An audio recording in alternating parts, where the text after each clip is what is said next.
بہت بڑے ادیب گزرے، وہ کہتے ہیں کہ کبھی بھی کسی انسان کی طرف سے اپنی ناقدری پر نہ کڑنا، کبھی بھی کسی انسان کی طرف سے اپنی ناقدری پر نہ کڑنا، کیونکہ قدر و قیمت کا تعین ہمیشہ وقت کرتا ہے اور درجات اوپر متعین ہوتے ہیں۔ یہ بات یاد رکھیں، درجات اوپر متعین ہوتے ہیں۔ اگر انسانی رویوں میں الجھو گے تو زندگی بھر الجھ کر رہ جاؤ گے۔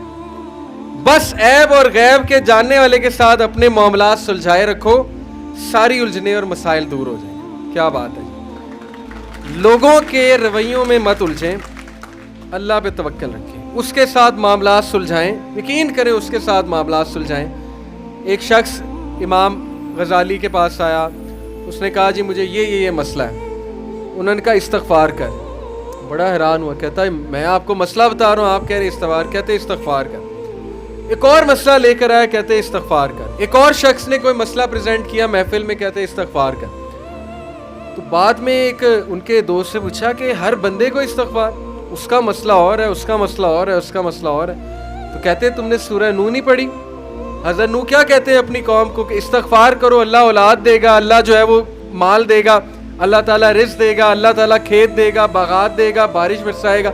ہر مسئلے کا حل تو استغفار ہے۔ تو میں نے سب کو استغفار کہا، تو اس لیے استغفار، اللہ کے ساتھ معاملہ۔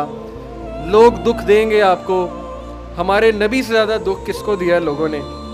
جب نبی کو لوگ دکھ دے سکتے ہیں تو ہم کون ہیں؟ جب بہترین انسان کو، سچے ترین انسان کو دکھ دیا جا سکتا ہے تو ہماری کیا اوقات ہے؟ ہمیں بھی لوگ دکھ دیں گے، اپنے بھی دکھ دیں گے، کولیگ سے بھی ہو سکتا ہے دکھ ہو، بہت سے لوگ دکھ دیں گے، لیکن دکھ جو ہے یہ نبیوں کی میراث ہے، یاد رکھیں۔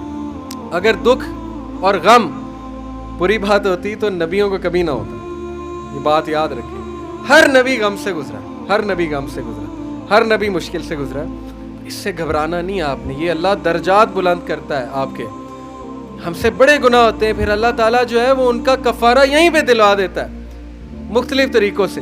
مشکلات آتی ہیں، ٹیسٹ اور ٹرائلز آتے ہیں، بڑا کچھ آتا ہے، لیکن قیامت والے دن وہ شخص کلین سلیٹ کی طرح آتا ہے۔ حدیث میں آتا ہے کہ قیامت والے دن کچھ لوگ بالکل کلین آئیں گے، ان کا اعمال نامہ صاف ستھرا ہوگا، تو کہا جائے گا یہ وہ لوگ ہیں جن کو دنیا میں بڑی مشکلات فیس کرنا پڑی لیکن صبر کیا انہوں نے اللہ کے فضل سے، اور آج اس نتیجے میں قیامت والے دن کچھ نہیں ہے ان کے اعمال میں، یعنی برائی کچھ نہیں ہے، صرف ان کے اعمال میں اچھائی ہے۔ تو یہ مشکلات کا وبشر الصابرین، کہ بے شک اللہ سبحانہ و تعالیٰ صبر کرنے والوں کو بشارت دیتا ہے اور کہتا ہے کہ سلوٹ تمہیں لگے گا فرشتوں سے، اور اللہ تعالیٰ تمہیں سلام پیش کرتا ہے۔ اور قرآن میں صبر کا جو لفظ ہے یہ 100 بار تقریباً آیا، صبر کا لفظ جو ہے قرآن میں 100 بار آیا، اور جنتیوں کی سب سے بڑی خوبی صبر ہے کہ یہ صبر کرتے تھے، غم پہ صبر، برے رویوں پہ صبر۔ صبر کا مطلب ہے برداشت کر جاتے تھے، لڑائی نہیں کی، بلا وجہ پھڈے نہیں کیے، صبر کر گئے، پی گئے، غصے کو پی جانے والے، یہ بہت پسند ہے، اللہ سبحانہ تعالیٰ کو بہت پسند ہے۔